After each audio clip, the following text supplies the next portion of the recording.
toujours disponible pour l'homme. Félicitations. Il y a ensuite Mme Guélène Ndiaye.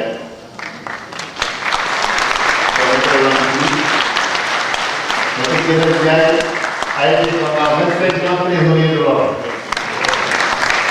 Et tout le monde se demandait si la parole est instable.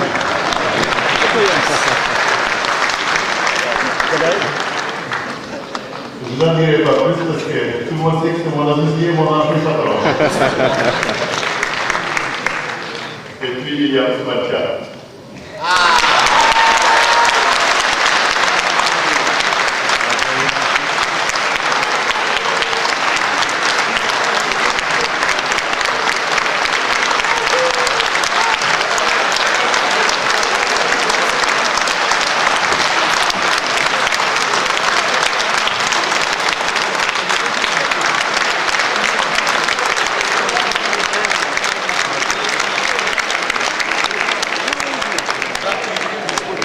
Ousmane Chia est très mérité. Ce garçon est quelqu'un que chacun d'entre nous aurait rêvé d'avoir comme petit frère. Que ce soit des événements liés ou non à la profession.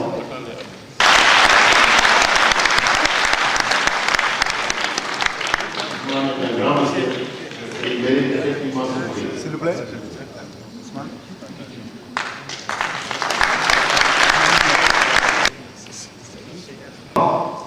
Deux discours présentés par les premiers secrétaires de chaque promotion. Je vous demanderai donc de les applaudir parce que, croyez-moi, ils ont particulièrement.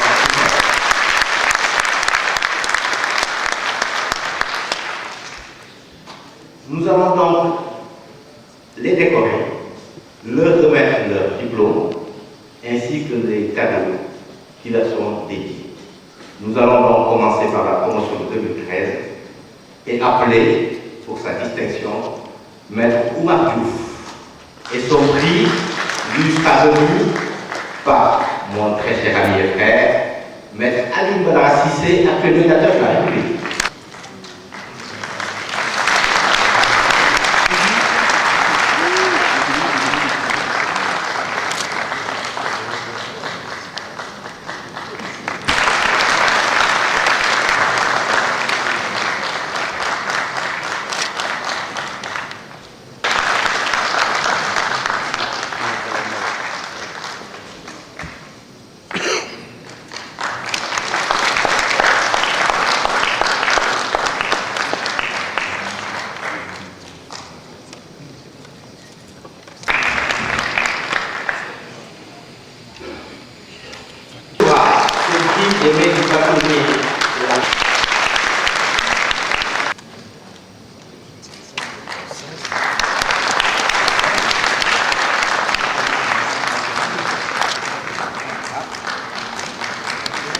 S'il vous plaît.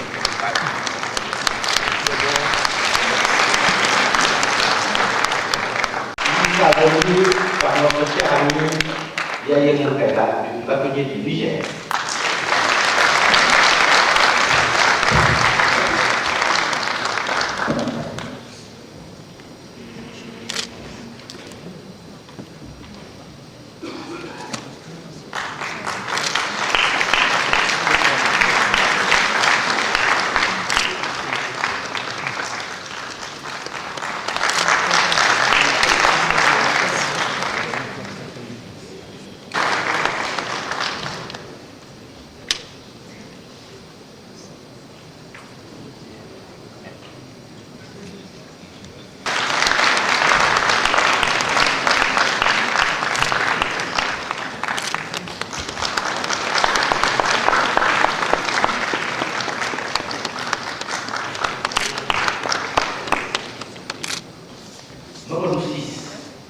qui recevra le cadeau des maîtres qui sont dans le cadeau.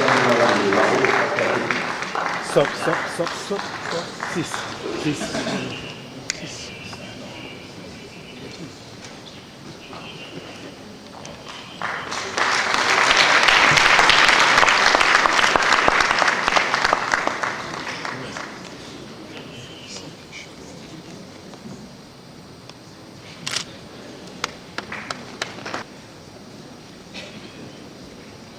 J'appelle pour sa décoration le 4e secrétaire de cette même promotion, Maître Brice Ibanassi.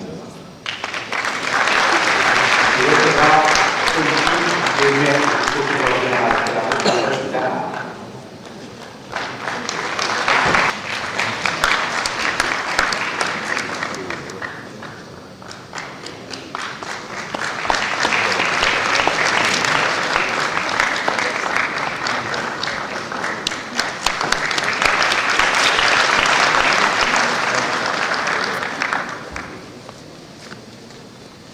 Troisième secrétaire de la conférence de la Convention européenne. Il recevra celui de maître de monsieur le premier président de la Cour d'appel de la Cour.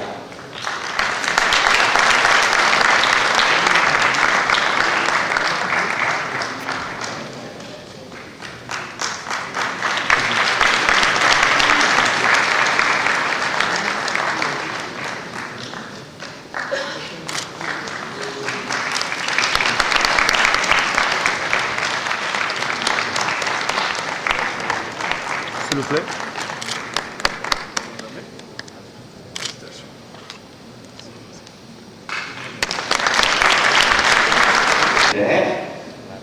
Maître Marielle Blatt.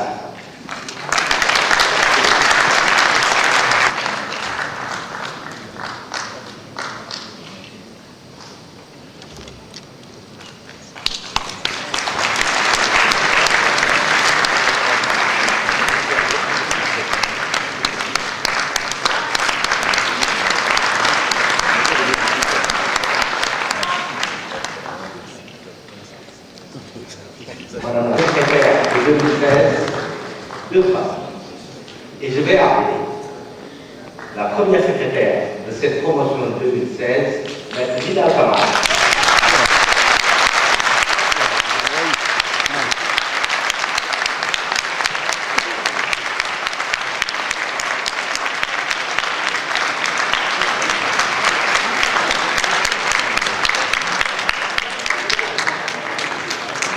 Sans oublier, bien sûr, le premier secrétaire de l'année 2013, Maître Khalifa. Idal.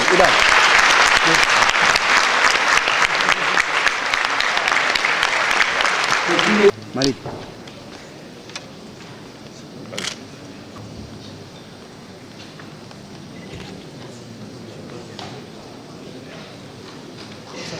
Oh, regarde ça. Monsieur le ministre.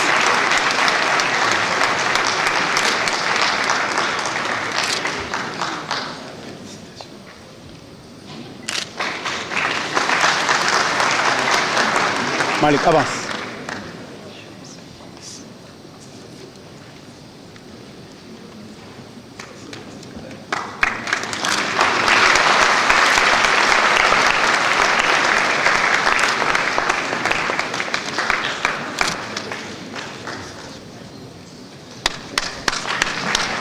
S'il vous plaît, monsieur le ministre, s'il vous plaît. Une minute.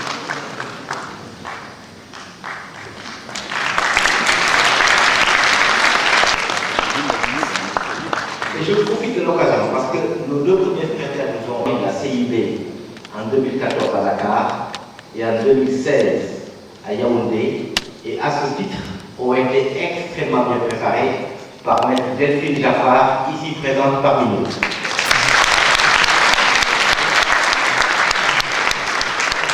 Nous rassure sur le fait que notre défense aura des voix fortes pour la former.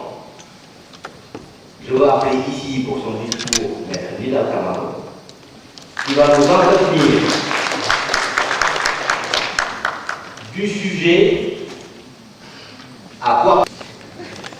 Je vous demande de bien pouvoir allumer le téléphone et les yeux à moitié ouverts, que déjà une centaine de notifications, assaillies par la publicité. Quel nouvel accessoire devons-nous posséder pour être à la pointe de la mode, pour être comme tout le monde, agressés par les médias? L'information vient à nous, inutile d'en débattre. On la partage, on la tweet, un hashtag suffit. Tu vas être mon ami? Il suffit de m'en rajouter à ton réseau. Inutile de vivre le moment présent. Il suffit de le sentiments avec des émoticônes. On compense la solitude par le forfait téléphonique et on s'isole en public. On se rencontre sur des sites, on se quitte par un clic. Des pilules pour dormir, des gélules pour maigrir, des granules pour réfléchir, hyper-consommation, hyper-connectivité, ouverture extrême sur le monde. Je suis pratique, je suis utile, je suis rapide. Vous l'aurez compris, je suis de la génération Y, ou si vous préférez, la E-Generation, ou encore les Millennials. Définis comme les petits-enfants des baby boomers et les enfants des X, nous sommes le fruit des années 80. Alors pour sûr, nous existons. Mais pensons-nous, j'entends penser par nous-mêmes. Vous avez dit penser? Penser au sens d'élaborer des concepts pour apprendre, créer, agir, en réponse aux perceptions venues de nos sens, aux images, aux sensations et aux concepts que nous recevons. Alors que dire de nous, qui avons appris jeunes à vivre parmi les médias envahissants, Internet, la télé-réalité, le téléchargement? Vous croirez certainement qu'à la question « À quoi penses-tu ?», nous vous répondrons « À rien ». L'être humain a toujours cru penser et diriger sa vie comme il l'entendait, alors que nous le savons. Il est téléguidé par toutes sortes de conditionnements et de programmations qui en font une marionnette, un pantin, une machine inconsciente, bref, un être non pensant. 16 a raison, l'homme ne descend pas du singe, mais du mouton. Oui, du mouton.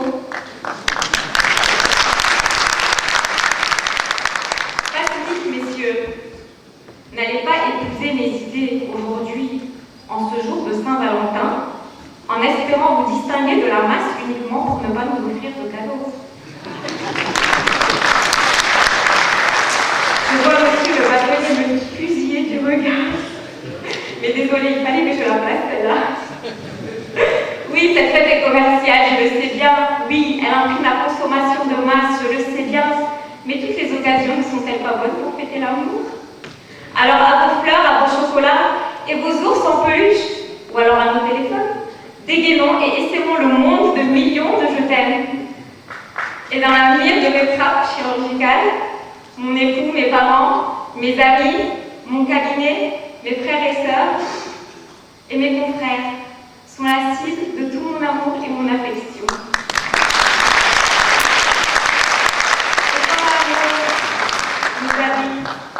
On peut ne penser à rien, à ce rien d'autre qui emplit de rêves nos pensées et qui fait dans nos têtes battre notre cœur. J'aime dont je suis. Dispensé de penser? Bon, je redeviens sérieuse. J'espère que vous êtes toujours connectés. A priori, mon Wi-Fi fonctionne. Que disais-je? L'homme est soumis aux pressions de la société, de ses sens, de son mental. C'est vrai, le genre humain, au fil des normes qui lui exigent conformité, est en train de devenir une tendance Android 2.0, hybride, ni iPhone, ni Samsung. Je suis déjà numérotée et codée en attendant de comprendre que je suis déjà marquée et estampillée. Pas vous? Et notre esprit se numérise. Pouvez-vous croire que d'ici quelques années, d'ici 30 ans, l'homme pourra télécharger son esprit dans un ordinateur et qu'à partir de l'an 2100, les parties biologiques de notre corps pourront être remplacées par des pièces robotisées. Et c'est pas fini. Nous sommes sur l'ère du marquage du bétail humain. D'ici quelques années, tous les citoyens seront équipés d'une identité biométrique qui consistera en l'insertion d'une micropuce sous-cutanée. Un coup de scalpel, une puce sous la peau, et nous voilà capables de déverrouiller une porte à distance, de contrôler la lumière d'une pièce, de lancer des impressions. Il semblerait que ce système permettrait même de ne plus avoir de carte de crédit. En agitant le poignet, on pourra effectuer nos paiements, passer les frontières. Cet outil du mind control permettra aussi la maîtrise de nos comportements par des ondes. Se recharger les accus, rester branché, être réceptif, avoir la puce à l'oreille. deviendront des expressions culturelles ou militaires. À quoi pensons-nous donc? À rien. La Bible n'a-t-elle pas prévu l'Apocalypse par le marquage au front et à la main du signe de la bête? Mais ne nous affligeons pas. Nous avons, du moins encore, le choix, notre libre arbitre. Certes, il serait naïf de croire qu'il est possible de se libérer de tous les déterminismes. D'ailleurs, ce n'est pas à l'égard des standards que le libre arbitre pourrait s'exercer. Les limites de la pensée ne sont pas fixées par les autres, mais par ses propres chaînes de pensée limitées. Le manque de liberté n'est pas causé par les autres, mais par soi-même. On peut toujours choisir sa façon d'agir, de réagir et de répondre à tout ce qui se passe dans l'univers. Chaque être est entièrement libre de déterminer comment il participera à l'évolution. Il est possible d'être imprévisible, de répondre à la spontanéité du moment plutôt qu'à des habitudes, des coutumes, des conditionnements. Nous avons l'obligation de savoir, de nous adapter pour maîtriser ce nouvel espace. Prenons du recul. L'esprit critique n'est pas l'esprit de critique. Certains ont d'ailleurs compris que la liberté de penser s'exprime par la maîtrise de son environnement. Par exemple, pour en revenir à la génération Y, lors de la dernière édition de l'Africa CEO Forum qui s'est tenue les 21 et 22 mars 2016 à Abidjan, les ressources humaines dont les entreprises ont besoin pour leur développement étaient au centre des débats. Des mesures d'adaptation aux générations Y ont été mises en place pour répondre à leurs attentes et optimiser leur investissement dans l'entreprise. Les Y ont horreur de s'ennuyer et de se sentir sous-utilisés. Parce que la génération Y, c'est aussi en anglais celle du why, ce qui signifie pourquoi. Parce que contrairement aux croyances générales, on s'interroge, on se questionne. Tiens, on pense. Pour nous, le leadership d'influence est plus important que le leadership de hiérarchie. Oui, tu veux m'impressionner? Commence par collectionner les likes. Certains ont compris que nous sommes capables de reprendre les flambeaux et sommes prêts à travailler dur. Pour emprunter une phrase du discours de mon éminent confrère, vous verrez qu'il écrit trop bien. Les plus belles réponses sont celles qui sont pensées pour être durables, celles qui sont l'expression de la raison, la chose la mieux partagée au monde. Nous sommes d'accord avec Amadou Mpateba lorsqu'il dit avec la philosophie Peul, et désolé mais mieux que Socrate, Sa andi a anda a anda, sa anda a anda a andata.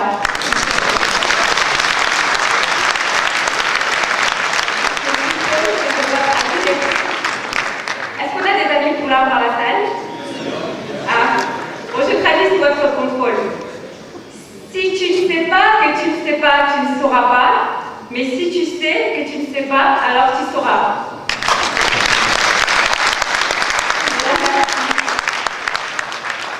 Il s'agit là d'une façon d'exercer son libre arbitre.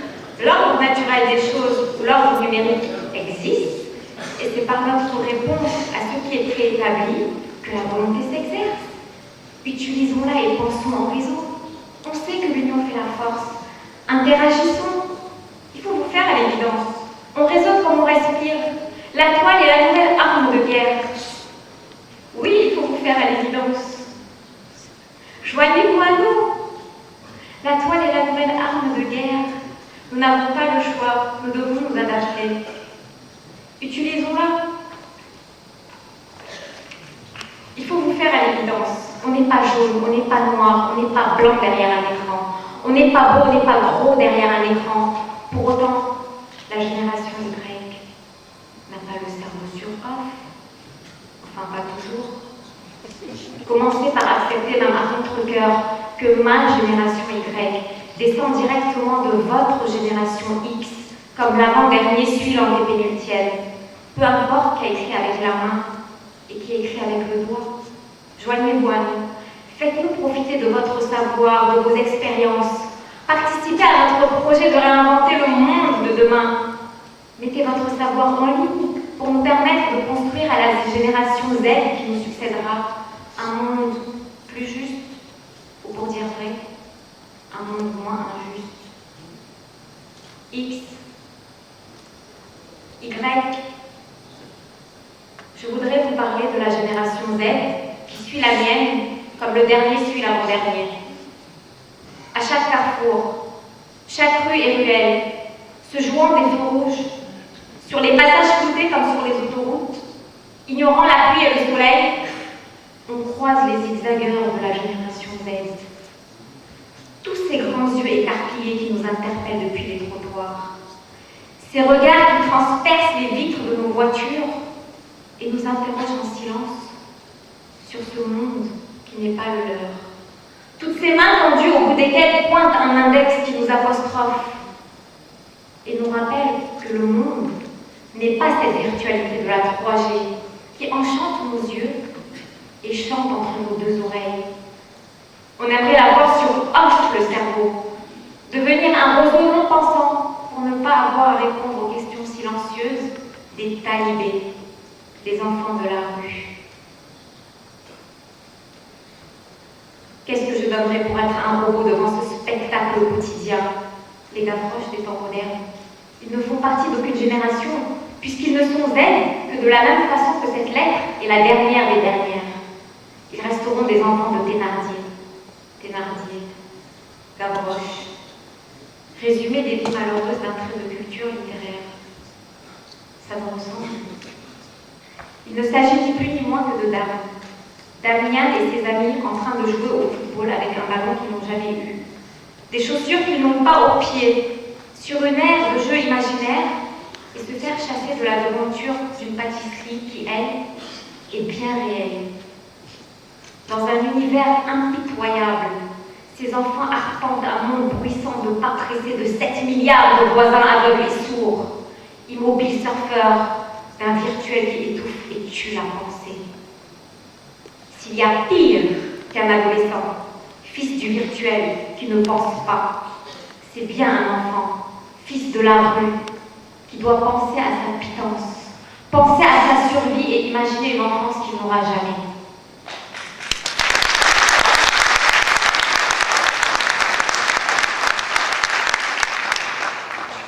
Ils sont à la merci de la rue, pour reprendre le titre du livre d'un jeune auteur de 15 ans, Boubacar Gueden Diagne. Un regard en passant, mais impossible d'effacer ces données de mon disque dur. Si c'était des Pokémon, j'aurais dépassé le niveau 5 depuis longtemps, tellement il y a de Pikachu, Carapuce, Voltalis, Salamache. Un gros circuit, s'il vous plaît. Stop.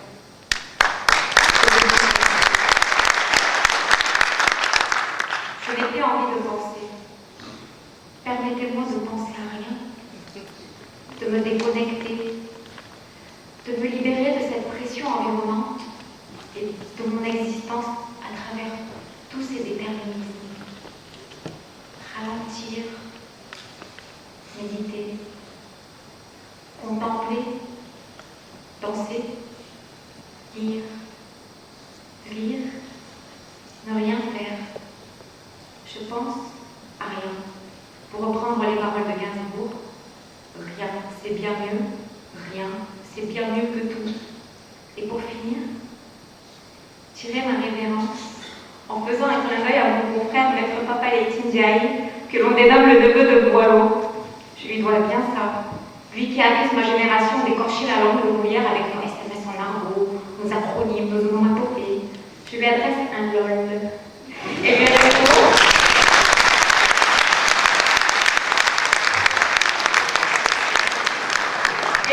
avec le goût de la fontaine, la bagatelle, les sciences, les chimères, le rien, tout est bon.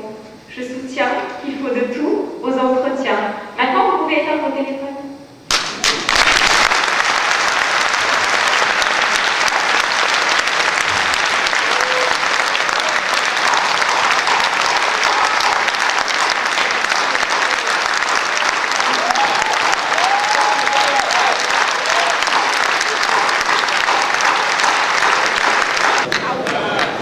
Encore bravo.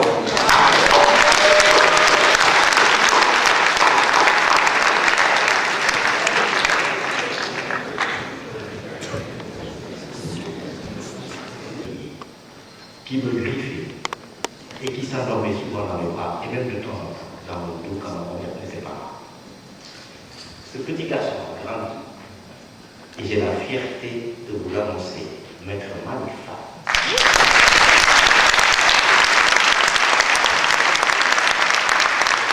Et le premier plaisir, peut-être que le confrère, je pense que ce sera bien. Donc j'en profite. Il aura aujourd'hui la lourde tâche de nous entretenir d'un sujet. Faut-il répondre ou résister? Et Maître Manifa répondra par l'affirmative.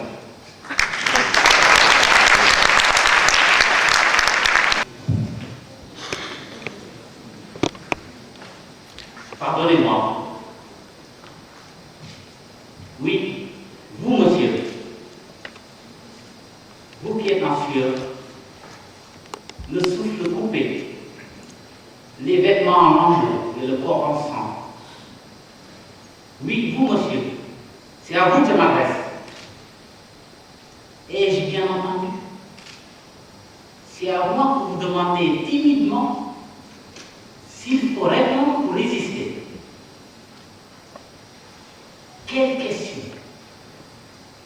À moi, vêtu d'une robe noire, ayant choisi le prétoire comme moyen d'expression. L'avocat répond haut et fort, bien sûr que oui. Évidemment qu'il faut répondre pour résister, et mieux, répondre pour s'affirmer.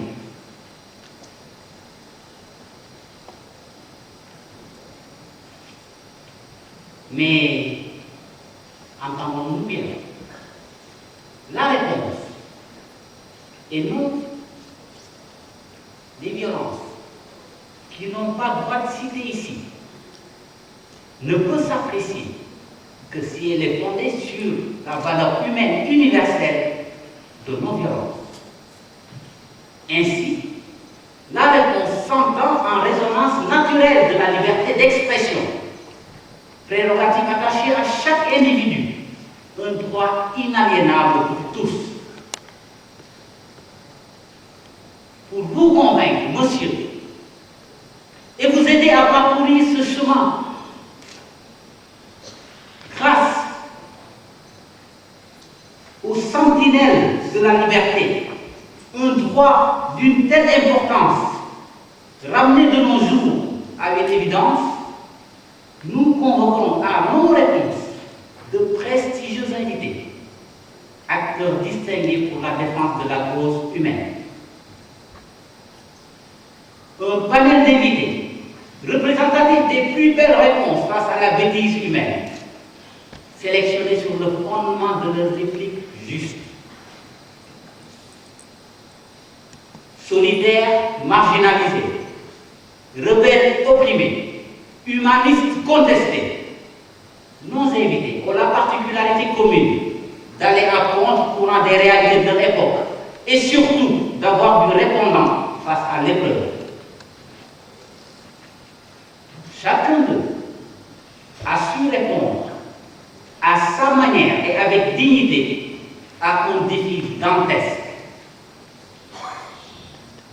Le brillant réponse, bien mieux que les grandes déclarations internationales et les plus belles constitutions, nous valent aujourd'hui les avancées pour l'humanité. Notre rencontre tant attendue et que vous attendez sans doute a lieu dans une petite chambre d'étudiants au pavillon H, comme humanité, de l'université Cheikh Anta Diop de Dakar. Au menu, les résistances en réponse à l'obscurantisme, la discrimination, l'arbitraire, l'asservissement, tous érigés en système. Tiens, on frappe à la porte, à grands coups, alors que l'interphone est en état de marche. J'ouvre la porte et défile devant moi, sans un mot, Gutenberg, l'air suspicieux, Beccaria, sérieux, Miles Davis, grincheux, comme à son habitude,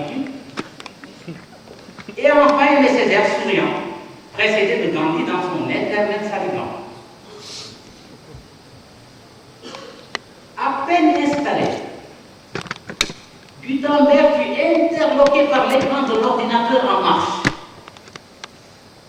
Cette créature si étrange, affichant des caractères qui lui sont pourtant si familiers, après lui avoir expliqué non sans mal que je discutais avec un ami qui se trouve de l'autre côté de la planète, il se risqua toujours, avec une bonne dose de méfiance, à lui envoyer un chevalet de lettres, avec la même dextérité d'alors, pour lui demander « Mais qui êtes-vous »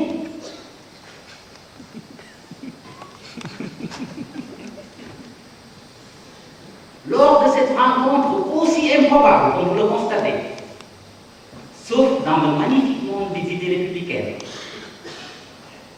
Gutenberg donnant le ton par ces mots. L'injustice qui dure a toujours pour complice le silence. La raison nous impose une attitude de dénonciation devant l'arrogance de quelques-uns, soutenue par l'ignorance de presque tous. L'obscurantisme, politique ou religieux, soigneusement entretenu par une élite, a été vaincu par la seule réponse qui vaille, la diffusion de la connaissance. Grâce à cette belle machine, cette belle invention, l'imprimerie. Une prime à l'écrit, au savoir, au développement des capacités humaines, une victoire symbolisée par cette lucarne lumineuse, dit-il, en désignant l'ordinateur du doigt, qui a plus de répondants que le presse-papier, repoussant sans cesse les limites de l'écho de ma réponse, toujours plus vite, toujours plus fort, toujours plus loin. À propos de l'imprimerie, Fichet disait « Caractère à l'aide desquels tout ce qui se dit et se pense peut être écrit, transmis et conservé à la mémoire de la postérité. » Pendant ce temps, comme pour confirmer ces paroles de Fichet, Beccaria, tout surpris et fier de voir son œuvre des délices et des peines traverser les siècles, se mit à se relire, comme pour s'assurer que le temps n'avait aucune emprise sur ses précieuses réponses à l'arbitraire. Il eut la confirmation que les paroles s'envolent, les écrits, eux, résistent. Perché à la fenêtre, dans un semblant de désintérêt pour la discussion de ses amis d'un soir, Miles Davis, épris de liberté, exceptionnellement vêtu d'une queue de pied rouge en hommage aux Red Tails, pilote noir américain, oublié de la Seconde Guerre mondiale, sortait de sa trompette un souffle cuivré d'un opprimé de l'Ouest qui se transformera en tempête de liberté à l'Est. Ce formidable vent de liberté, que même un T-72 soviétique blindé de 40 tonnes d'idéologie sourde et muette n'a pu apporter la moindre réponse, ni opposer la moindre résistance. Retenez, chers amis, que la lourdeur de l'acier ne fera jamais le poids devant la grandeur des idées.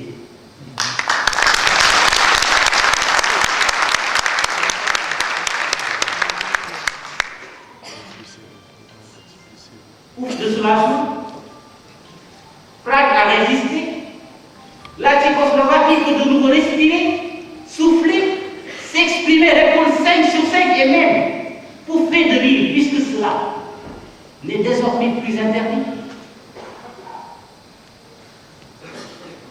Gutenberg emboucha la même trompette pour dire à nouveau: la dictature nous menace toujours avec la majorité qui se dégage des urnes.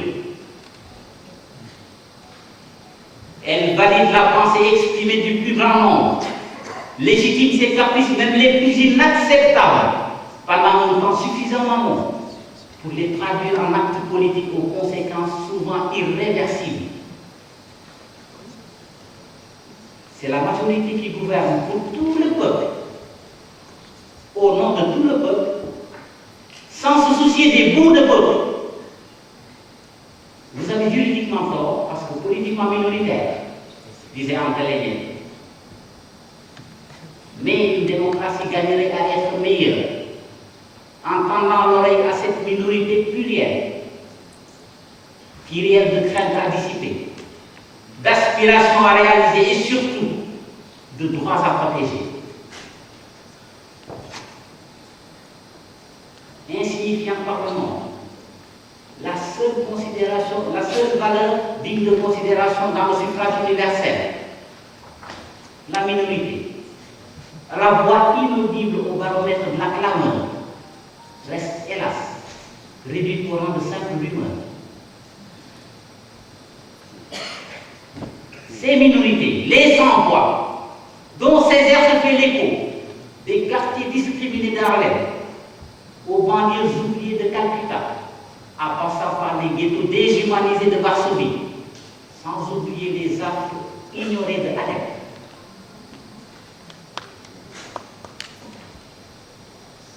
Non, pas besoin de trompette pour ce poète au souffle incandescent de dire au corps et à cri que ma bouche sera la bouche des malheurs qui n'ont point de bouche. Ma voix, la liberté des malheurs qui s'affaissent au cachot du désespoir.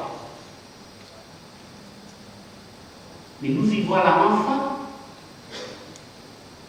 La voix, c'est la liberté. La réponse, l'exercice même de cette liberté. Porter la voix des malheurs et des bouches qui s'affaissent au cachot du désespoir reste un sacerdoce, un art, une rhétorique. Silence.